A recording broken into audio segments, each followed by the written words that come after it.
आज auto share अगर आप देखें तो 3% के करीब करीब पूरा इंडेक्स चढ़कर कारोबार कर रहा है। क्यों दौड़ रहे हैं ये शेयर बताने के लिए हमारे साथ आशीष चतुर्वेदी और दीपाली राणा है। पहले चलते हैं आशीष के पास। आशीष, भारत फोर्ज, संवर्धन मदरसन और अशोक लीलैंड देखें आप तो जोरदार तेजी यहाँ पे देखने को मिल रही है।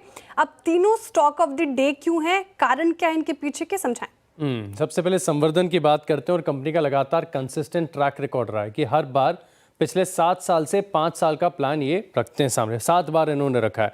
अब प्रीवियस अगर आप देखें तो पिछला 5 साल काफ़ी बढ़िया देखने को मिला था। 2.5 गुना की ग्रोथ देखने को मिली थी, जो कि इंडस्ट्री से काफ़ी ज़्यादा है।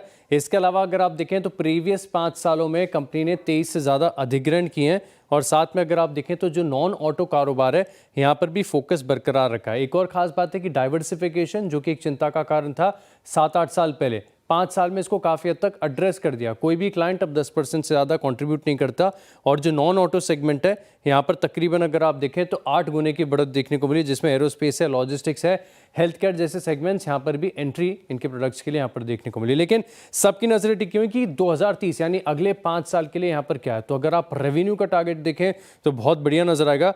करीब करीब 5 गुना बढ़ोतरी की यहाँ पर बात की जा रही है और ग्रॉस आय का टारगेट है $108 बिलियन के पास। लेकिन डाइवर्सिफिकेशन पर फिर से फोकस है। किसी भी देश, किसी भी क्लाइंट या किसी भी प्रोडक्ट पर अगले 5 साल में ऐसा नहीं होगा कि उसका रेवेन्यू कंट्रीब्यूशन 10% से ज़्यादा देखने को मिले। 40% से ज़्यादा का डिविडेंड पे आउट रखेंगे और साथ में अगर आप देखें तो एरोस्पेस सेगमेंट ऐसा है जहाँ पर ज़बरदस्त ग्रोथ है और इसी के चलते अगर आप देखें तो जो ब्रोकरेज हाउस है वो टारगेट दे रहे हैं, जहां पर सबसे ज़्यादा टारगेट है इनक्रेड की तरफ से 117 का और बाकी 110 रुपये तक के टारगेट्स दे रहे हैं। लेकिन जैसे कि आपने पूछा कि सिर्फ मदरसन नहीं है, कुछ और भी स्टॉक्स है जहां पर ज़बरदस्त एक्शन देखने को मिल रहा है।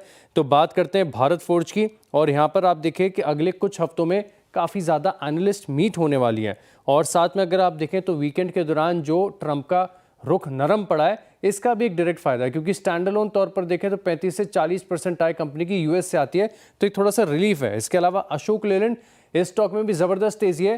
तकरीबन ऑल टाइम हाई पर यह स्टॉक कारोबार कर रहा है और पिछले हफ्ते आपको याद होगा कि बैटरी मैन्युफैक्चरिंग प्लान्स कंपनी ने सामने रखे थे जहां पर ये 5,000 करोड़ का निवेश करने वाले और इसी के चलते अगर आप देखें तो इन तीनों स्टॉक्स में भरपूर एक्शन है।